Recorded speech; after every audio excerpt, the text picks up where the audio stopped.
He's Tempest. And Boise is Joshua. Anybody else? No, we just got to get smaller and smaller. And Renee? Oh, yeah, Renee? Spell it for me. No, I'm just kidding. And Renee, what's your last name? Tolson. And who are you from? Elfrida.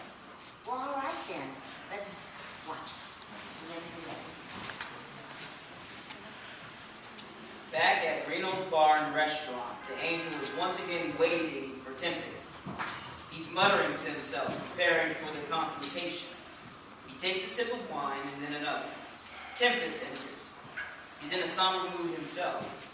He walks up to Joshua's table and takes a seat. They regard each other. The angel pours a glass of wine for Tempest. The errant soul picks up the glass. Tempest downs his glass and Joshua pours another. Is anything wrong, Tempest? Is anything right? That's what you should be asking.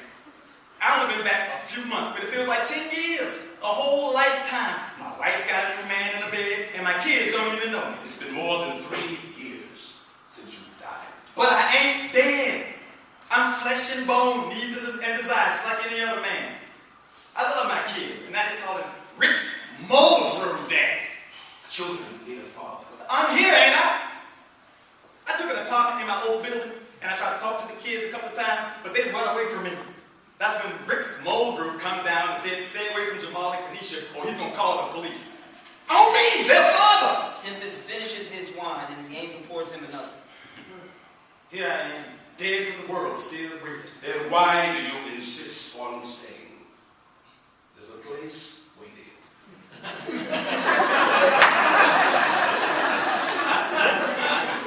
No. Why should I pay the price for them cops shooting me down? Why should I pay the price for when Linda turned her back on me and Alfreda treat me the way she do? Alfreda, your old girlfriend? What does she have to do with this? She wasn't at her old place, but I asked the neighbor where she'd gone to. They told me that she moved out to Vinegar Hill in Brooklyn and that she worked at an ice cream stand over near the river under the Brooklyn Bridge. Now, I went there that very day right after my dishwashing shift. Did she know you? No, but I had a story for her. I told her that I had seen her working in the beauty shop on Lennox. I said that I had been sick and gone down to South Carolina to get better. Now, Alfreda is from South Carolina, so we had a lot to talk about. I told her how I came down to search her down, how I came back to search her down because it was her face that came to me when I was really low. Kiss. One thing led to another. Next thing you know is getting comfortable. The lights dim on Alfreda's studio. Now, Alfreda's not a promiscuous woman, but she knows what she likes. That doesn't sound lonely to me. You wouldn't think so, would you? The lights come up on Alfreda's apartment. The bed has been folded out. Tempest and Alfreda are under the covers, seemingly naked, entwined in each other's arms. It was all going wonderfully well until she said... Roger Jones, you are the best lover I've ever known. What could be wrong with that? What about me? Not me here, but the old me, Tempest Landry, before he died. I had been her lover for a long time, years, and here she meets some man on the street and it was he's the best she ever had. Baby, come back to bed. I asked her, what about the man you known in the past? And she said, You are my soulmate. So you're jealous of yourself.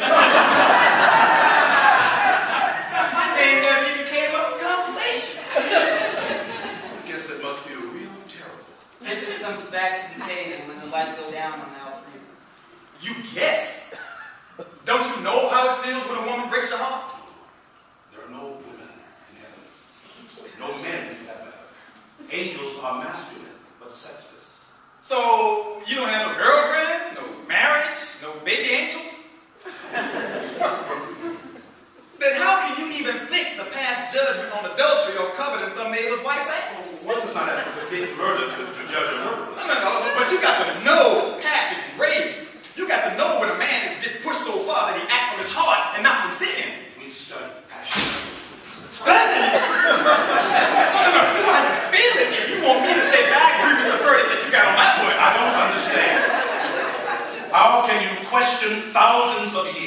an eternity of experience. That's a human body you're wearing right now, ain't it, Angel? Yes. Fully functioning? Yes. So at least you have the potential to know what it feels like to be a man. I suppose. Alright. While you tested me, maybe I can test you. I represent the infinite, the sum of all experience. What do you show someone who has seen everything? I don't need everything, Angel. No, all I need is a sluggish chance.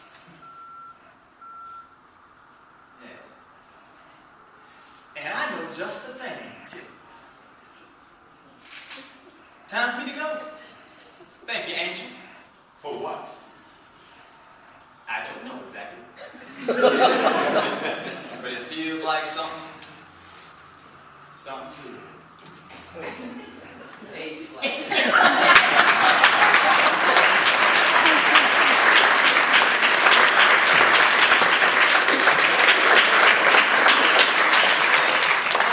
I think they might want to see a little more Fall of Heaven, don't they? Wow. So, Tempest he's a character. Yeah. Well, you know, he's the black male hero.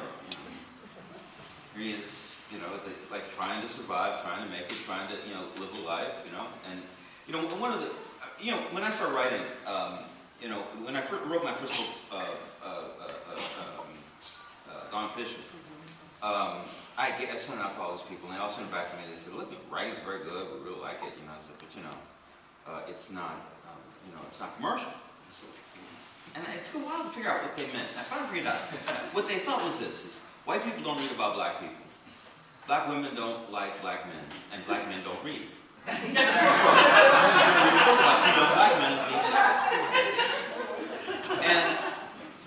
and it was, in its own way, it was kind of interesting. It was a self-fulfilling prophecy on one side, but on the other side, it was wrong. A lot of white people do read about black people. Black women do like black men, but there's just a notion, that when black men read literature in America, you might have something, like the Scarlet Letter, where there was a slave trade going on during that, but there's no black people in the novel, or you read a book where either I'm a pimp, or I'm your best friend, I'm the caddy, I'm like I'm something, but whatever it is, it's not like a real flawed character that I can identify with, who has the same needs and aspirations. The needs and aspirations reflect the white world and what they need of the black man, but not what the black man needs for himself. And so Tempest is that guy. Tempest is like, I'm trying to do good. Because listen, he has a girlfriend and wife, but he loves his wife and he loves his children. His girlfriend actually pays for his wife's blood pressure medication. He's like, he's doing all this stuff. He's not right, but he's not that bad either. And it's like, and his trying to survive. He's trying to survive, and he has both heaven and hell on his ass, and he's just trying to make it. And both heaven and hell learn something from him, which I think is what I really like about why I liked it about the novel, and I liked it about the play too.